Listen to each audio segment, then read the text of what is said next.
Weekend na sad guys ug nindot maligo og dagat karon labaw na diri sa Samal kay dili tantong init ayaay sad ang dagat pasabot sa ayaay kay dili siya low tide dili pud siya high tide ang tubig sa dagat.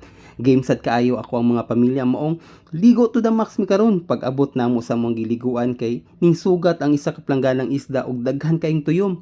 Dili gid mawala ang tuyom kay halos paborito namo ning tanan. Kanya-kanyang kuha, kanya-kanyang tilang sa tuyom. O kaning si Angkol, ayaw sa tibuok kag kaon ko lang. So limpyuhan sa nato ang tuyom guys. Ni ano on paglimpyo sa tuyom. Una, kaonin mo ang shells dito sa likod. O mas nindot guys kung maglimpyo mo tuyom dito sa dagat kay ang tubig dagat dili makawala sa lasa sa tuyom.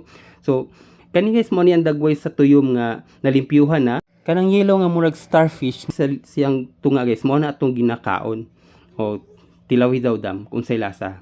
Yummy. Huwag kaning nagpahiyom na ko nga iya andri sa kilid. Oh, master of tuyong po siya guys. Oh. Yummy. Naapil sa pukot ang lolo ni Nemo. Uy, tuwara, buhi paguro.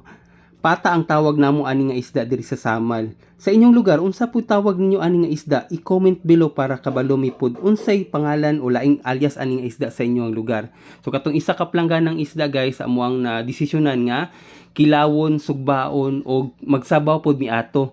So pero sa kadaghan ato guys, di gyud namo to kayang hotdon. So karon gi hinahinaya naglimpyo para makapaniud to na pod mi. So samtang busy og limpyo og isda dito guys, napoy mga tao diri nga busy sad kay dulag ML. Pero okay lang na guys, basta enjoy lang ta.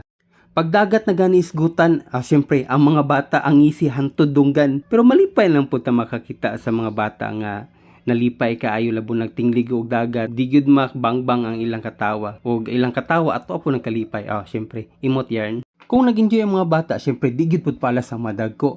Og kining dagat na mo ang giliguan, wala mi entrance fee nga ginabayaran kay dili man ni resort og kaila pud namo ang nagbantay diri. Sa Samal daghan kaayong kaliguan na dili kinahanglan mo gasto og dako. Kini lang sa karon. Bye.